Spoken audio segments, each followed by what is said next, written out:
You see, outcomes are basically neutral proof they don't care about your good intentions.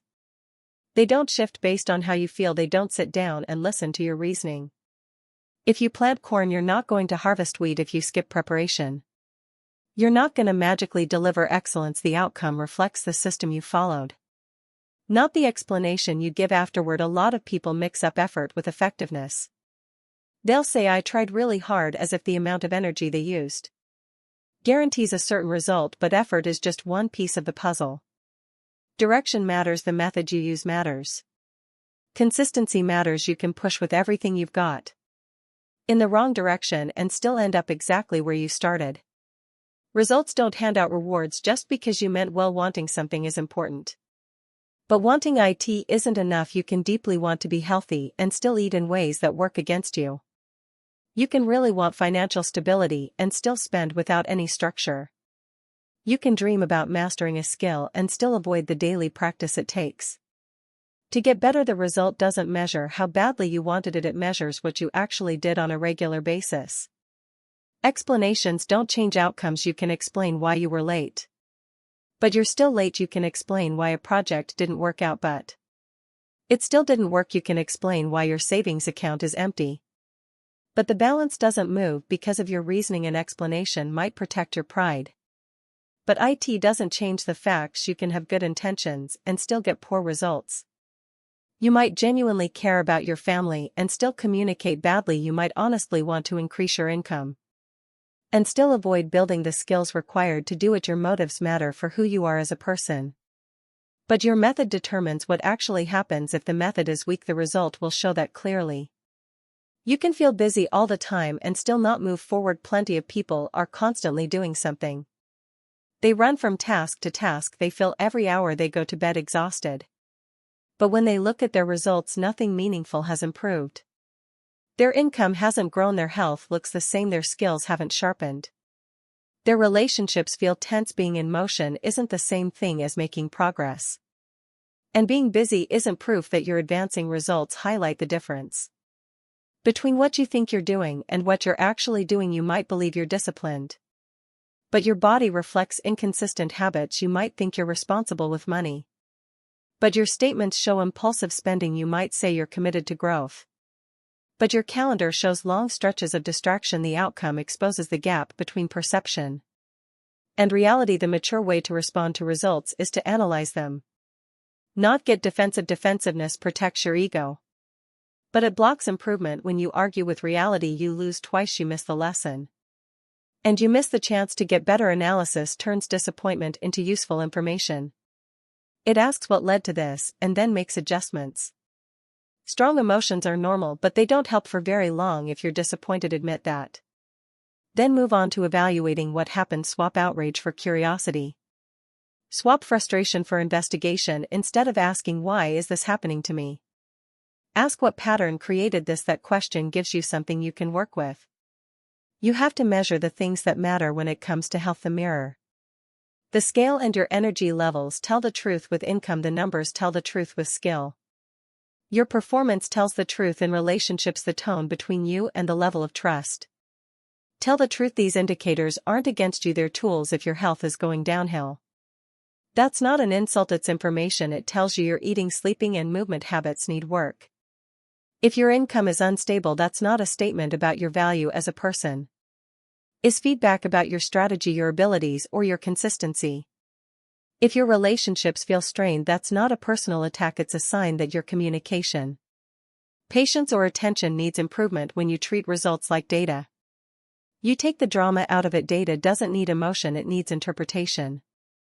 A farmer doesn't get offended by a weak harvest, he looks at the soil, the seed, the weather, and his process.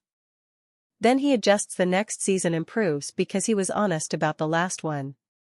The same idea applies to your life. Instead of reacting emotionally, evaluate what happened, look at the evidence, and ask what it's teaching you. If you're missing your goals, check your daily habits. If your performance is uneven, look at how you're preparing. If progress feels slow, examine what you're prioritizing. Results don't lie, but they also don't attack you, they simply report what your current system produces. They show whether your habits line up with your ambitions, they reveal whether your discipline actually matches Your desire, they uncover whether your explanations are hiding weak processes.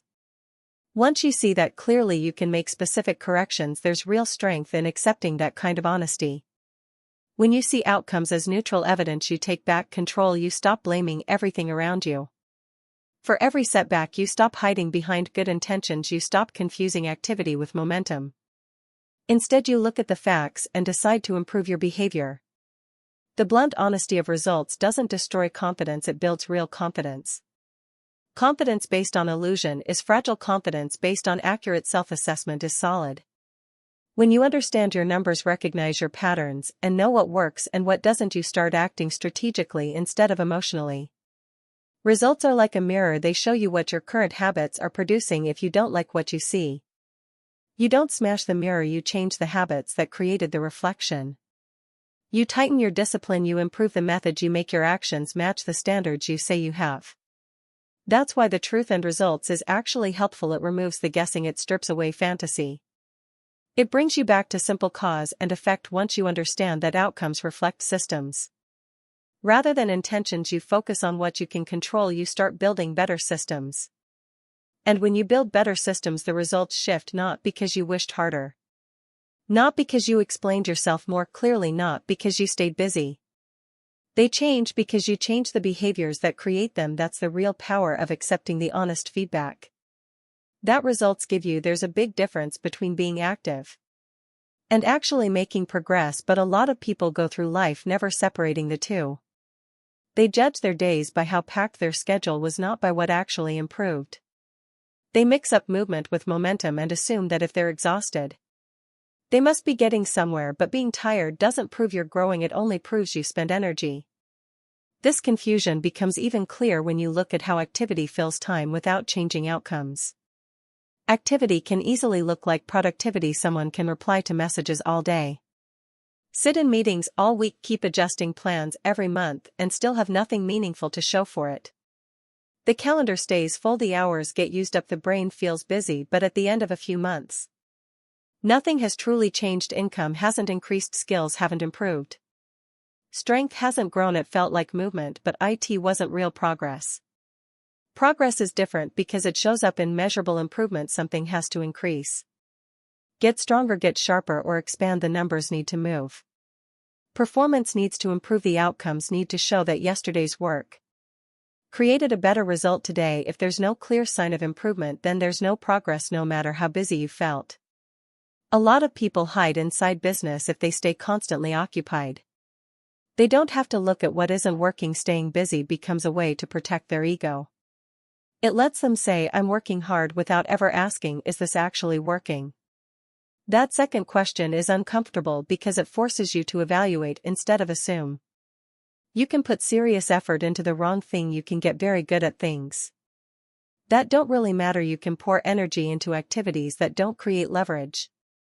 Just trying hard doesn't guarantee forward movement. The direction of your effort determines whether it has value. If what you're doing doesn't move an important metric, it might just be eating up time. Repeating the same thing without making adjustments leads to staying stuck. If you use the same method week after week and nothing changes, that's not discipline, that's inertia. Real discipline means you're paying attention. It means you're tracking results, it means you're refining what you're doing. If you lift the same weight over and over without increasing it, your muscles stop adapting. If you practice a skill but never correct your mistakes, your performance levels off. Growth happens when you introduce challenge, not when you stay comfortable. When you don't measure anything, comfort starts to replace growth. Without tracking progress, it's easy to tell yourself you're improving. You rely on how you feel instead of what's actually happening, but feelings go up and down, they change with your mood. Metrics don't shift based on emotion, they show what's real. Progress requires tracking instead of guessing. Guessing leaves you confused. Tracking gives you clarity. If you want better health, you need to measure something specific. Strength levels, endurance, body composition, or how consistent you are with habits. If you want to increase income, you need to track output, skill growth, or the value you're delivering.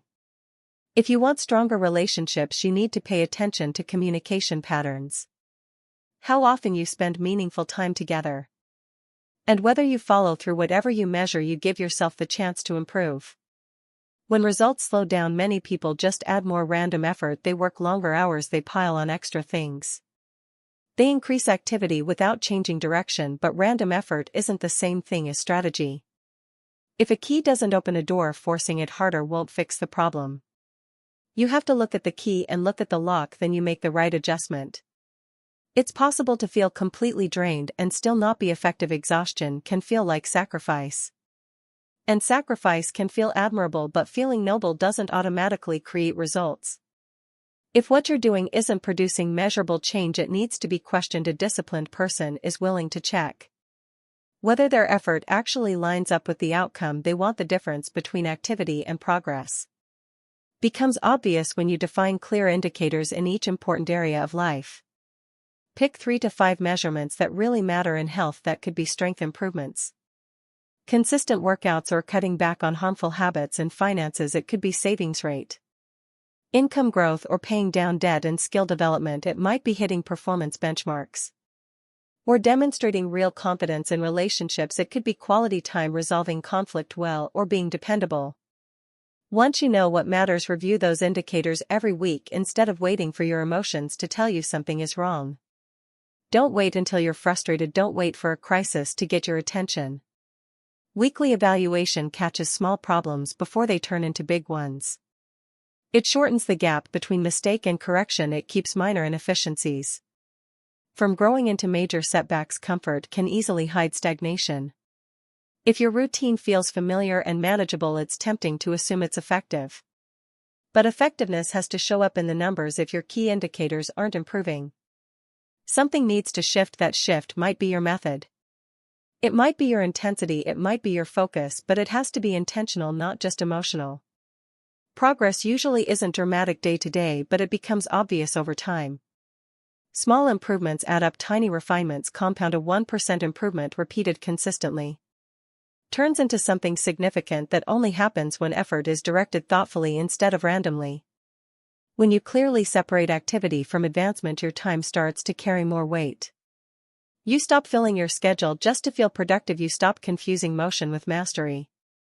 You start asking what actually creates leverage, and you focus your energy there. Leverage is what multiplies results. It's the action that affects several outcomes at once. It's the habit that improves multiple areas of your life. It's the skill that increases your value in different situations. Once you find those leverage points, progress speeds up. Without you having to stay in constant motion, that kind of clarity lowers anxiety. When you know what you're measuring and how you're evaluating it, there's less uncertainty. You're not guessing whether you're improving, you can see it, the numbers back it up. Your performance shows it, your relationships reflect it. You can stay busy for decades and never really move forward. Progress requires intention, it requires honest evaluation. It requires making changes when something isn't working. It forces you to stop hiding behind effort and start focusing on effectiveness. Results don't respond to noise, they respond to alignment. They respond to precision, they respond to systems that consistently create measurable improvement. Once you understand the difference between being busy and being effective, you take back control of your time and energy. At that point, your main question changes. Instead of asking how much did I do, you start asking what did it actually produce. That shift alone turns simple motion into real momentum and effort into meaningful progress. Outcomes don't just show how you performed, they reveal your standards. They show what you actually accept in your life, not just what you say you care about. Your life isn't shaped only by what you intend to do, but by the level of behavior you repeatedly allow. This is where the conversation moves from performance to principles. Standards are proven by consistency.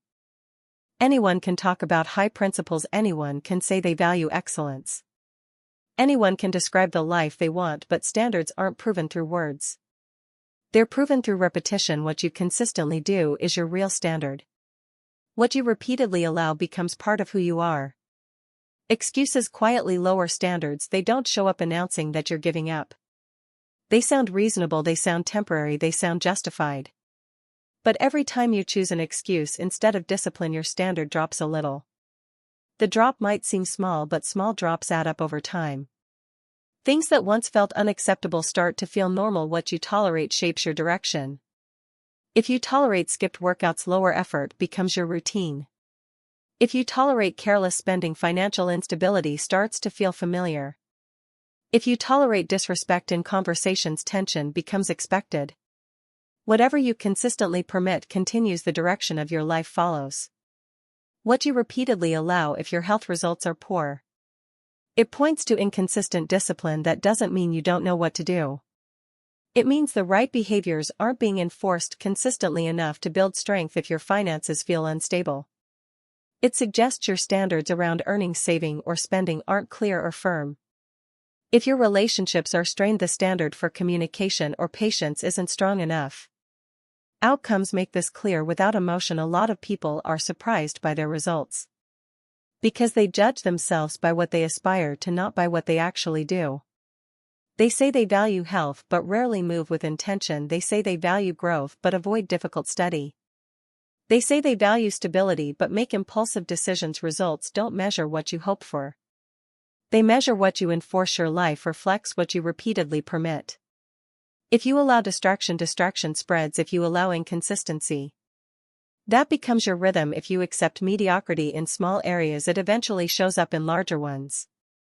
The reflection shows patterns, not promises.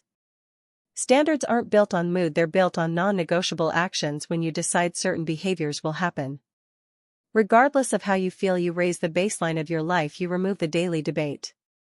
You stop negotiating with yourself. The behavior becomes automatic because the standard is firm. There's a clear difference between a preference and a standard. A preference says I'd like to. A standard says I will. A preference fades when you're tired. A standard holds. A preference depends on convenience.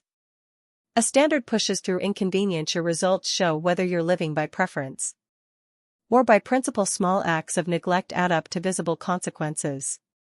You don't notice the first compromise, you barely notice the second, but after weeks or months, the impact is obvious. Your body changes, your bank account shifts, your skills stall. Your relationship loses warmth. What seems small becomes impossible to ignore. The result is simply the summary of the exceptions you allowed. Raising your standards doesn't mean changing everything overnight, it means enforcing what matters. Decide what is non-negotiable in health. That could mean consistent movement, structured eating, and proper rest. In finances, it could mean steady saving and intentional spending. In skill development, it might mean daily practice and regular feedback. In relationships, it could mean active listening and dependable follow-through. These actions create clear boundaries. Once you define your standards, you have to check them daily. Compare what you did with what you said you value. Do it calmly and honestly. If you fall short, correct it quickly. The longer you wait, the more the compromise settles in. Fast correction strengthens the standard. Some people try to raise every standard at once and burn out. Real progress is gradual. Raise one behavior, enforce it until it becomes consistent, then add another. Over time, your baseline rises. What once felt difficult starts to feel normal. The new standard becomes your default. Enforcement has to be personal. You can't outsource discipline. You can't assign consistency to someone else. People can support you, but they can't do the work for you. Maintaining your standard is your responsibility. When you accept that fully, it doesn't feel heavy, it feels empowering. A disciplined person understands that standards shape identity. If you consistently keep your commitments, you become reliable. If you consistently prepare well, you become capable. If you consistently manage your impulses, you become stable. Identity isn't something you announce. It's something you demonstrate through repeated behavior. With that in mind, how you respond to disappointing results becomes critical. When results disappoint you, instead of looking for something external to blame, look at what you allowed. Ask which small compromise kept repeating. Ask where enforcement weakened. Most of the time the answer isn't dramatic, it's a series of small allowances that were never corrected. There's freedom. Indiana realizing this: if standards create outcomes, then raising your standards changes those outcomes. You're not at the mercy of luck or mood. You're guided by enforcement, and enforcement is something you control. Outcomes tell the truth about your standards without arguing with you. They show whether discipline is steady or occasional. They show whether your values are practiced or just talked about. They show whether you're leading your behavior or constantly negotiating with it. When you decide certain behaviors are no longer optional, your direction shifts. Small improvements start stacking up. The reflection begins to change. Health improves, finances grow stronger, skills get sharper, relationships deepen. Not because you suddenly felt inspired but because you consistently enforced a higher standard. Standards are the hidden framework of your life. Results are the visible outcome. If the outcome is weak, strengthen the framework. Get clear on what's acceptable, enforce it yourself, review it consistently, raise it step by step. Whatever you allow will continue, whatever you enforce will improve. And whatever you repeat will eventually become the foundation for every future result you experience. There's a clear difference between reacting emotionally and responding with emotional maturity. When results come in, especially when they're disappointing, the first instinct is usually self-protection. The mind rushes to defend your identity. It searches for explanations that make the outcome hurt less. It looks for causes outside of you. It compares your situation to others. It justifies what happened. It blames. All of that can happen before calm thinking even gets a chance to step in. To move forward, that instinct has to be recognized and redirected. Blaming other people slows down growth. When you hand responsibility to someone else, you delay improvement. If the outcome is their fault, then the fix must also belong to them, and if the solution depends on someone else, your progress becomes conditional. Blame might make you feel better for a moment, but it doesn't help you move forward. Comparison can distract you from responsibility too. It's easy to point out that someone else had better timing, more support, or better opportunities. It's easy to compare your struggle to someone else's visible success and decide that the things are unfair. Circumstances absolutely affect outcomes, but they don't control how you respond. Two people can face similar setbacks and end up in very different places. The difference isn't just the obstacle. It's what each person chooses to do next. Circumstances shape conditions, but they don't decide your direction. Economic changes, unexpected problems, and outside pressure are part of life. They influence the environment you're operating in. But within that environment, you still have choices. You still have the ability to be disciplined. You still have room to adjust your strategy. You still have the option to take accountability. Emotional maturity recognizes outside influence without giving up personal control. Taking ownership gives you back power. The moment you say, "This is mine to improve," everything shifts. You stop reacting and start acting. You stop defending what happened and start improving what happens next. Ownership isn't about attacking yourself. It's about directing yourself when results are disappointing. People often tie them to their self-worth. They treat performance like it defines who they are. If the outcome is bad, they feel like they are bad. That belief triggers defensiveness. But growth requires separating your value from your performance. A single result doesn't define your worth as a person. It does, however, give you information about what needs to improve. Accountability isn't punishment. It's empowerment. It's choosing to claim influence over your path. It says, if I played a role in creating this result, then I can also play a role in improving the next one. That belief restores strength. It replaces helplessness with action. It replaces resentment with determination. A disciplined person focuses on one key question: what needs to improve? Not who's to blame, not why things weren't fair, not how to protect pride. The focus shifts to improvement. That question directs attention towards skills, habits, and strategy. It turns disappointment into something useful. Emotional maturity includes being willing to feel uncomfortable while making corrections. Change usually doesn't feel good at first. Adjusting your behavior might mean admitting you weren't as efficient as you thought. It might mean letting go of routines you're used to. It might mean confronting patterns that have been there for years. Discomfort is part of growth. Avoiding it keeps you stuck. The way you speak about outcomes reveals how you think about them. Blame sounds like this: they caused this. It wasn't on me. There was nothing I could do. Ownership sounds different. I allowed this. I didn't prepare enough. I need to adjust. The wording may seem small, but the direction is completely different. One pushes responsibility outward, the other pulls it inward toward action. Regular self-review strengthens accountability. Set aside time to look at your performance honestly. Not harshly but clearly. Look at your goals, your habits, and your results. Notice where your execution fell short. Decide what you need to change. When reviewing yourself becomes a routine, correction becomes quicker and more natural. It's comfortable to slightly distort reality to protect your pride. It reduces tension in the moment. But that comfort is short-lived. Over time, self-deception weakens you.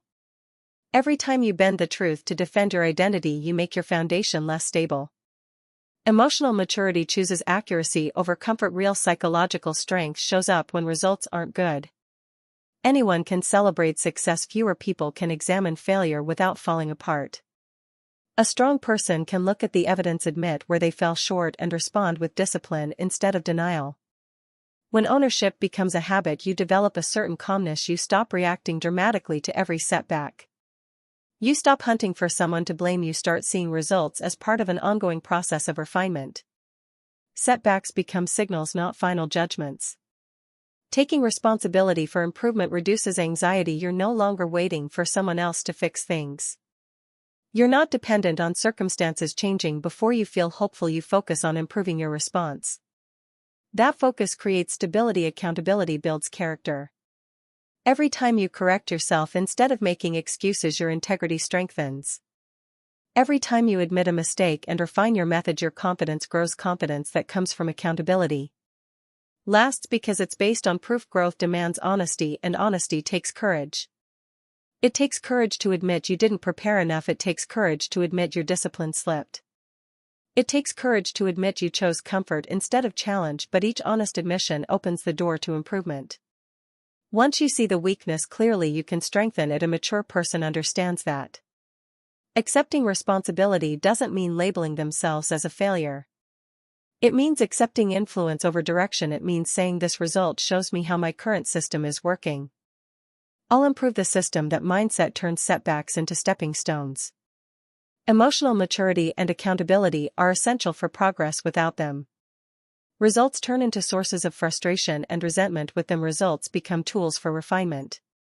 The outcome itself doesn't change, the response does. When you build the strength to accept results without twisting them to protect yourself, you gain something more valuable than short-term comfort. You gain control, and control rooted in ownership is what makes long-term growth possible. When you start looking at your results honestly, something important changes. The confusion begins to fade. A lot of people walk around with a low-level sense of unease because they don't actually know where they stand. They go off feelings, guesses, and assumptions, but once results are clear and measurable, that uncertainty starts to disappear and gets replaced with clarity. That clarity has a practical advantage as well. Quick feedback keeps you from drifting too far off course. If you wait too long to review your outcomes, small mistakes turn into big problems. A slight drop in discipline can quietly become a pattern. A small financial oversight can grow into real instability. A minor issue in communication can slowly turn into distance. Clear results interrupt that slide. They catch problems early before they grow. When feedback is immediate and accurate, you learn faster. The gap between what you do and how you adjust gets smaller. Instead of repeating the same mistake for years, you fix it within weeks. Instead of guessing which method works best, you look at the evidence and make changes. The faster you correct, the faster you grow. Uncertainty drains time and energy. When you're not measuring clearly, you end up stuck in debate. You wonder if you're improving. You guess. It causes you hope things will eventually get better, but hope without proof is unstable. Clear measurement answers the question directly: is this working or not? Facing reality, even when it's uncomfortable, makes improvement easier. When you know what's actually happening, you can respond intelligently. If the numbers show progress, you double down on what's working. If they show stagnation, you adjust. If they show decline, you step in and fix it. The truth gives direction to your strategy. Accurate feedback builds real confidence. When you can see improvement clearly, your confidence isn't based only on positive thinking, it's backed by proof. You can say, this approach works because the results show it does. Skill builds confidence. Confidence strengthens discipline. Small adjustments made consistently can create big changes over time. A minor shift in spending habits repeated daily can completely change your financial situation. A small improvement in your training routine maintained over months can transform your strength. A slight upgrade in how you communicate, practiced regularly, can reshape your relationships. The change might look small at first, but steady accumulation is powerful. When you see results as helpful rather than threatening, you look for feedback before you're forced to face it. You don't wait for a problem to become obvious. You check early signs. You ask for input. You test what you're doing. You welcome evidence because you know it helps you improve. It's important to build systems that give you visible proof of performance. Don't leave progress to guesswork. Create routines that show you how you're doing. Keep track of habits. Write things down. Notice patterns when your systems are intentional. Results become expected instead of surprising. Seeing results clearly reduces anxiety. A lot of anxiety comes from not knowing when you're unsure where you stand. Your imagination fills in the gaps, but when you have real data, that mental noise settles down. You know what needs work, you know what's improving, you know what to adjust. Truth allows you to correct with precision. Without it, you make random changes and waste effort. With it, you adjust exactly what needs adjusting. That precision saves energy. It keeps you from overreacting, it keeps you from quitting methods that are actually working. It supports steady progress. Some people avoid tracking because they're afraid of what they'll see. They think not knowing protects them, but not knowing just slows everything down. It delays improvement, it stretches out confusion. Honest results might feel uncomfortable at first, but they build long-term strength when you understand that outcomes are teachers. Instead of enemies, your attitude shifts. You don't dread evaluation anymore. You look forward to what it will show you. You realize that every result, good or bad, contains information about how your system is working. Clear measurement makes your effort more efficient. It points you toward what creates the biggest impact. It shows you where your energy matters most. It removes guesswork over time. You get better results with less wasted motion because you're following evidence. Instead of assumptions, results aren't attacking you, they're informing you. They're not diminishing you. They're directing you, they're not boxing you in, they're guiding you toward better decisions. When you treat them as partners in growth, your progress speeds up. The person who welcomes honest outcomes moves ahead faster than the person who avoids them. Not because life is easier for them, but because they adjust faster, they learn quicker, their direction stays clear. Results don't lie, and that's actually a benefit. They cut through fantasy, they reveal inefficiency. They highlight improvement, they bring clarity. With clarity, your strategy improves. With better strategy, performance rises, and as performance rises, confidence grows deeper and stronger. Treat your results like instructors pointing you toward the next level. Look for them, study them. Change because of them, let them shorten your learning curve, sharpen your discipline, and focus your direction. When you do that, outcomes stop being something you avoid, they become something you depend on. They turn into steady guides in your pursuit of growth, refinement, and mastery.